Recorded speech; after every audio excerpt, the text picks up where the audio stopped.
உங்கள் தந்திவன் தொலைக்காட்சியில் தினமும் ஒரு சர்ப்ரைஸ் மாலை 6 முதல் 7 மணி வரை காணத் தவறாதீர்கள்.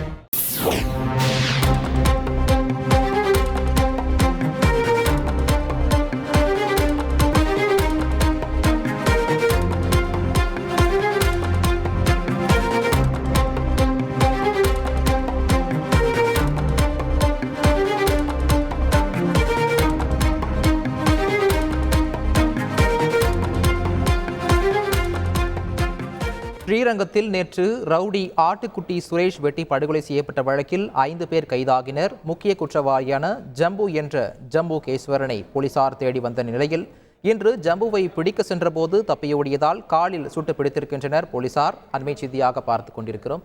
இது பற்றிய மேலும் விவரங்களை வழங்குவதற்காக எமது செய்தியாளர் தினேஷ் இணைப்பில் இருக்கிறார். தினேஷ் வணக்கம், முழு விவரங்களை பதிவு பண்ணுங்க. வணக்கம். அதாவது திருச்சி ஸ்ரீரங்கத்தைச் சேர்ந்தவர் பிரபல ரவுடியான ஆட்டுக்குட்டி சுரேஷ். இவர் நேற்று தனது மனைவியுடன் குண்டூர் பகுதியில் இருக்கும் வராகி அம்மன் கோவிலுக்கு சென்று விட்டு வீட்டுக்கு திரும்பும் போது 3 பைக்குகளில் வேகமாக வந்த 5 நபர்கள் அவரை மடக்கி சரமாரியாக அவரை வெட்டியுள்ளனர். மேலும் அந்த வெட்டும் பொழுது அவரை தடுக்க சென்ற அவரது மனைவியும் அவரது காலில் வெட்டியுள்ளனர். தொடர்ந்து சுரேஷ் சம்பவ இடத்திலேயே உயிரிழந்தார். உடனே அவருடைய உடலை மீட்டு ஸ்ரீரங்கம் அரசு மருத்துவமனைக்கு பிரேத பரிசோதனைக்காக அனுப்பப்பட்டு இன்றைய தினம் அவரது உடலானது அவரது உறவினரிடம் ஒப்படைக்கப்பட்டது. மேலும் இந்த சம்பவம் தொடர்பாக 5 பேரை பிடித்து போலீசார் தொடர்ந்து ரகசிய இடத்தில் வைத்து விசாரணை மேற்கொண்டு வந்தனர். ஏனென்றால் கடந்த 2020ஆம் ஆண்டு தலைவெட்டி சந்துரு என்ற நபர் இறந்த வெட்டி படுகொலை செய்யப்பட்ட நிலையில் அதில் முக்கிய குற்றவாளியாக இருந்தவர் இந்த சுரேஷ், ஆட்டுக்குட்டி சுரேஷ். இந்த ஆட்டுக்குட்டி சுரேஷ் அதுக்கு பழிக்கு படியாக நேற்றைய தினம் இந்த சம்பவமானது ஸ்ரீரங்கத்தில் நடைபெற்றது. இதனைத் தொடர்ந்து இது தொடர்பாக இந்த 5 பேரிடமும் தொடர்ந்து ரகசிய இடத்தில் வைத்து விசாரணை செய்த நிலையில ஜம்பு என்கிற ஜம்புகேஸ்வரன் என்பவர் போலீஸ் விசாரணை போது தப்பி ஓட முயன்றுள்ளார்.